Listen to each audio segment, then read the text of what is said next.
story, it goes back to the Garden of Eden. And that's where Paul references it when he uses these truths. Go to 1 Peter chapter 3. 1 Peter 3, verse 1. And I'll read verse 2. Wives, likewise, be submissive to your own husbands, that even if some do not obey the word, they may, without a word, be won by the conduct, the behavior, the conversation of the wives, when they observe your chaste conduct accompanied by fear. I'm going to jump to verse 5. For in this manner, in former times, the holy women who trusted in God also adorned themselves, being submissive to their own husbands. As Sarah obeyed Abraham, calling him Lord. Now, I'm not going to ask Karen to call me Lord on the way home. But Peter is just using it. He's not commanding that the wives all call their husbands Lord. And husbands, don't now abuse this sermon. It's the worst thing you could do. You think you got it bad now, just wait.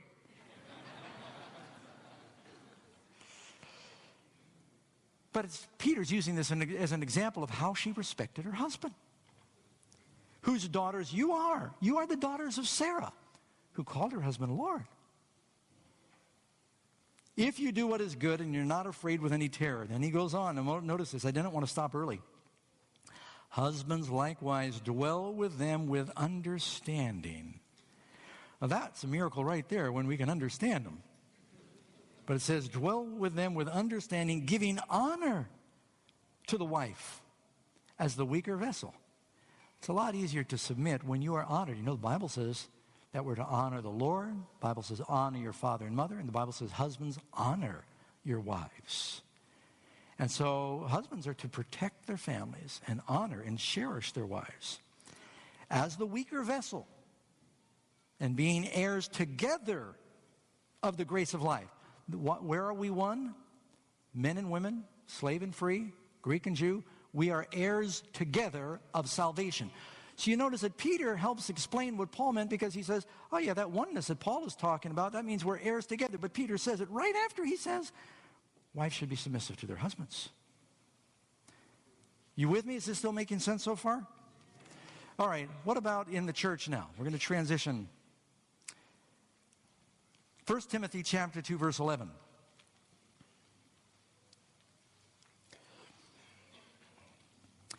Let a woman learn in silence with all submission. And I do not permit a woman to teach or have authority over a man, but to be in silence. This is the same one who wrote Galatians. There's neither male or female. He wrote this too. It sounds like the same person. For Adam, now where does Paul go for support? Where does Paul go for biblical support for this principle? He goes to the customs of the day. He goes to pagan traditions and mores. Is that where he goes? He goes to the Bible. For Adam was formed first, then Eve. And Adam was not deceived, but the woman being deceived fell into transgression. Nevertheless, she'll be saved in childbearing if they continue in faith and holiness with self-control. Now, we've already read this, but I just wanted to remind you, it said, let a woman learn in silence with all submission. Before I comment on that, I'm going to read two other verses, and I'll talk about what does that mean about women learning in silence in the church. That could be quickly misunderstood if we're not careful. Go to 1 Timothy chapter 3, verse 2. 1 Timothy chapter 3. I'm just in the same book. He's still talking about similar issues. A bishop then must be blameless, the husband of one wife. Now, what is a bishop? The word bishop is episkopos. It means a superintendent, a Christian officer generally in charge of a church, an overseer, a shepherd. Now, let the Bible explain itself. If you look, for instance, in 1 Peter 2, don't leave 1 Timothy, but maybe I'll even put it up there on the screen for you in a minute. 1 Peter 2:25, Peter says, for you were as sheep going astray, but you've now returned to the shepherd and bishop, episkopos, same exact word, of your souls. So the bishops were the shepherds, they were the pastors, they were the leaders of the flocks. Is that clear? And it says they should be husbands of one wife. Now, some have wondered, well, what does that mean? Does that mean that if they've ever been married before and their wife died or they were divorced, that they could never be a bishop? They still had polygamy back then. They were talking about not to have multiple wives, because they still even had that in some of the Roman Empire. Husbands of one wife, there's support for that. Temperate, sober-minded, of good behavior, hospitable, able to teach, not given to wine, not violent, not greedy for money, but gentle, not quarrelsome, not covetous. Notice, one who rules his own house well, having his children in submission with all reverence. For if a man does not know how to rule his own house, how will he take care of the church of God? Do you see Paul making a connection between the family, the house, and the church? There's no break there. Our churches are an extension of our families, aren't they, when we get together? And by the way, as goes the family, so goes the church, and as goes the church, so goes the country. Every government is built on the morals of its people. And when they lose their morals, the country loses its heading. One more verse, and then we'll talk. You're allowed to disagree. Just don't be disagreeable. One more verse before we talk about the teaching part. 1 Corinthians 14:34.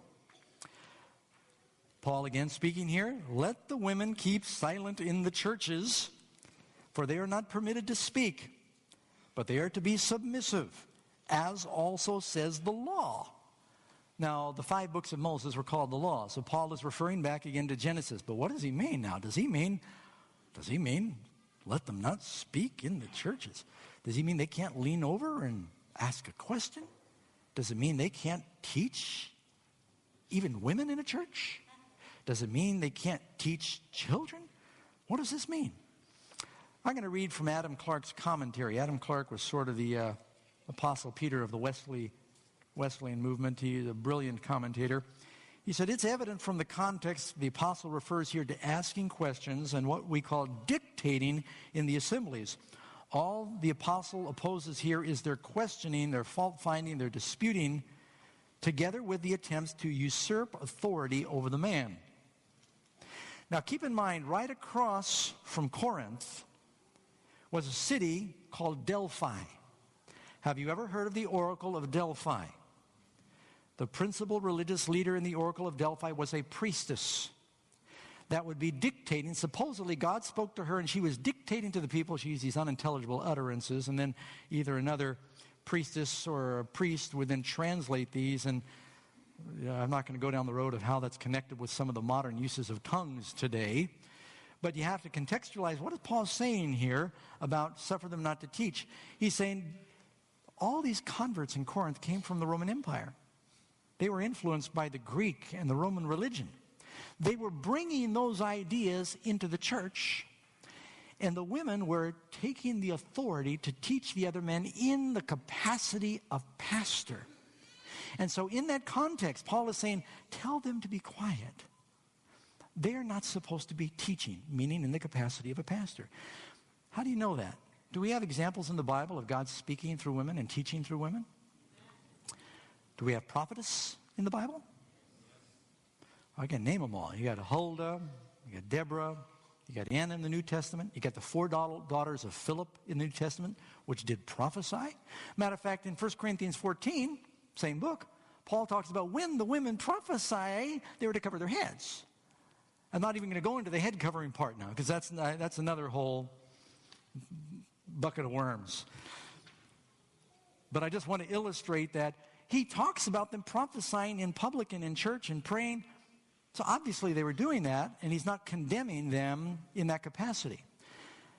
Let me see if I could explain that. The ultimate authority, biblically, for God's people from Adam to the present day has been that men are to be the priest leaders in the family and in the church. They are to be ordained. What that means is God has designed in his order of things. It doesn't matter how popular it is or what the world says. It's what the Word says.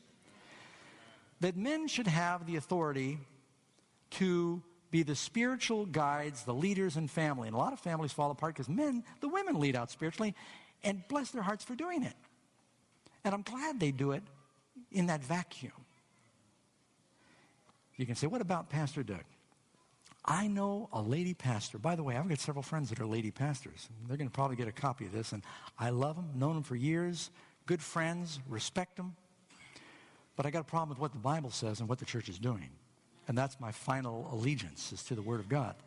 And others are going to say, but Pastor Doug, there's this church over here that is pastored by a woman, and obviously the Spirit is using her.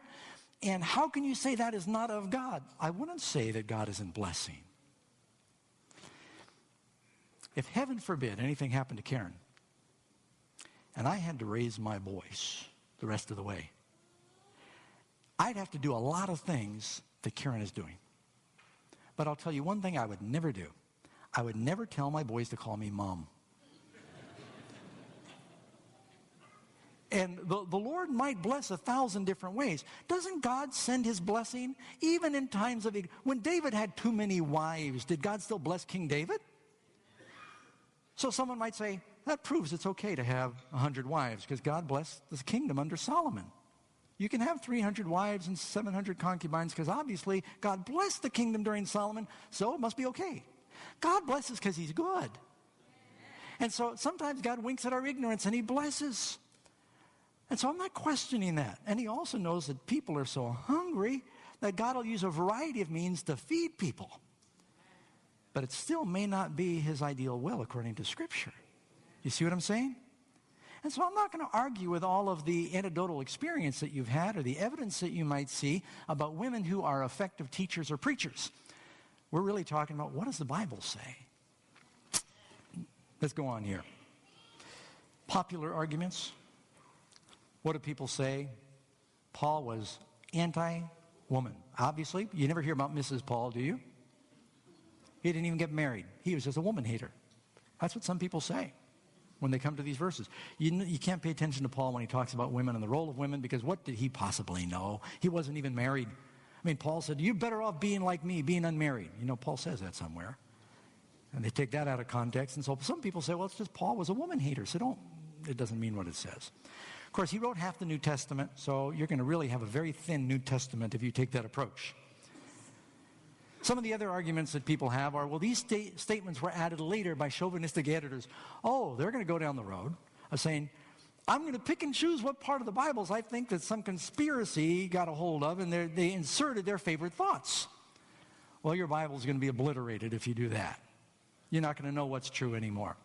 Or that Peter, Paul, and Jesus were going along with oppressive traditions of the day. That's another argument. Have you heard that? They were following the pattern from the Garden of Eden all the way up to the present day. It's very clear. Now, without doubt, somebody's going to say, now, Pastor Doug, what about Ellen G. White? I mean, here we are in a Seventh-day Adventist church, and one of the prominent founders in the Seventh-day Adventist church was Ellen White. Not the only one. I believe Joseph Bates had a pretty primary role, as did James White. And Ellen White was a prophetess. She was a teacher. I think Ellen White is a pretty powerful support of everything I'm saying today. How many books did she write? 50? 5 million words? Something like that. It's millions. Over 70 years of communicating, teaching, writing, dreams, visions, prophecy. Not one time does she say women should be ordained as pastors. She talks about praying over women, that people are desperate. They'll take little nuances here and there, and they'll try and create some straw man argument out of these things. You know, for instance, you can find a place where Ellen White was issued ministerial credentials when her husband died so she could stay on the church payroll. And they say, see, here it talks about Ellen White ordained as a minister of the gospel. And this is actually a photocopy. Karen took a picture of the, where'd you get this, dear? I forget. Elms Haven. I think there's another one somewhere else. But you look, I'm going to zoom in now on this. When it was issued, same time, same ink, same pen, they crossed out the word ordained because they said this is not ordination. I am thrilled for women teachers. And I am thrilled when women get involved in Bible studies and evangelism. And if you've come here for any length of time, you know, we had Junie Lawson was a Bible worker here. I would ask her to teach my class. I don't remember. She may have preached too. We've had women preach here. You see, we're not talking about that. They're doing it under the authority of the pastor. They're not usurping that authority. I am responsible as the priest leader in my family for worship. But don't you think I delegate that to